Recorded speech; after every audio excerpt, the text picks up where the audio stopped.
The question I have is, there's been a lot of thought given to how these technologies are going to disrupt the public schools. Not as much on the private school side, right? And I think that the private schools are also going to be profoundly affected by these changes, right? I mean, if there's a revolution coming, it's going to hit everyone. The implications for improving quality and for possibly lowering cost, right? Substituting technology for labor and whatnot. I just wondered if maybe Terry, you and Curtis could comment on that, because it seems to me that, you know, if the asteroid's coming, it's going to hit the private schools as well, unless they adapt. Everyone is obviously going to have to adapt. Well, you know, bottom line is I don't know exactly. I don't think anybody knows exactly what's going to happen with the private schools. Obviously, it's to their advantage to get with the program, right, and take advantage of this. If you look in at the higher education level, University of Phoenix, right, they're out there. And people can sort of, sometimes, you know, the elitists can sort of joke about the University of Phoenix degree. Yeah, right. All around the country, higher education institutions are getting on this bandwagon. They're all offering online options, right? This is the wave of the future. And it's been led by private institutions, right? So I would expect private institutions at the K-12 level to get going on this because they have to. They live in a competitive environment.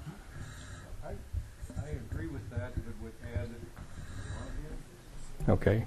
I would add, though, that we've got to be careful that we don't imagine going from one standard dominant arrangement to another standard dominant arrangement.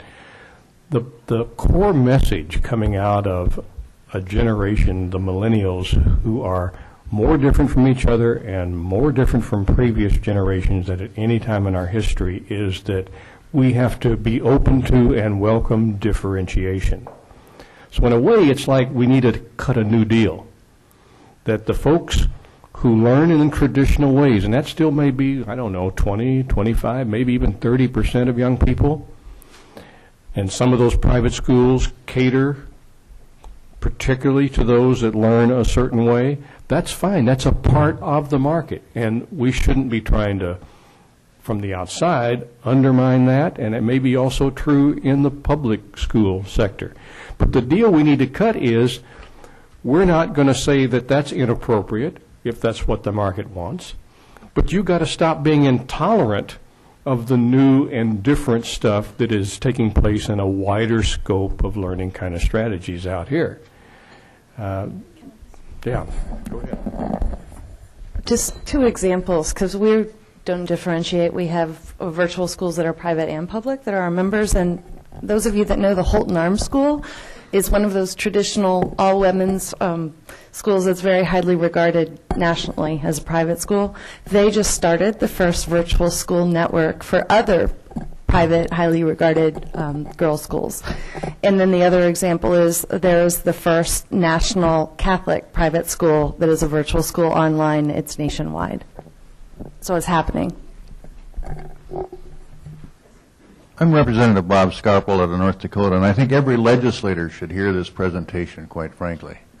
I recently read a statistic, and I'd like to know if you'd comment on it. I'd like to hear your comments on it, that said that half of what a student learns in their first year in high school is obsolete by the time they complete their junior year in high school. And if that, in fact, is true, I mean, obviously we need to change how we educate students. But how do we get it done fast enough, quite frankly?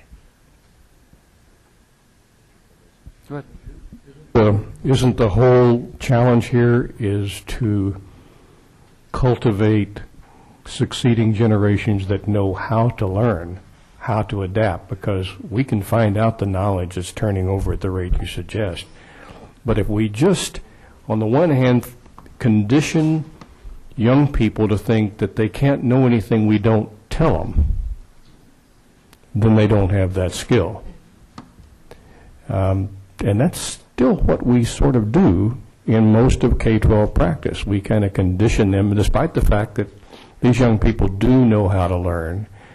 I was in front of a, kind of combining what you said with the previous question, a whole bunch of Catholic educators from the western states a couple of weeks ago out in California. And one woman who's a superintendent of a diocesan school said, I think I get it now.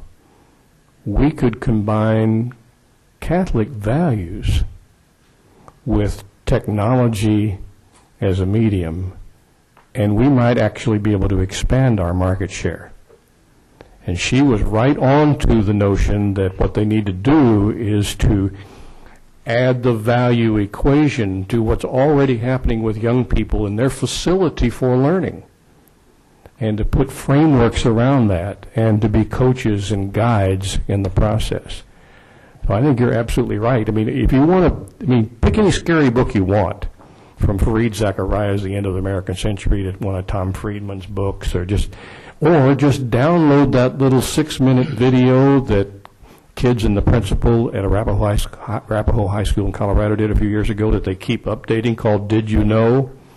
Just full of all of those absolutely terrifying statistics that are exactly what you're talking about.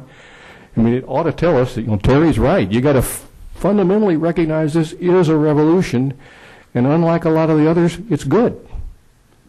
Now, can I just add something? I think traditional education is based on textbooks, right? The textbook process is ridiculous, right? It takes years to get these things, revised and adopted, and it's just a terrible process.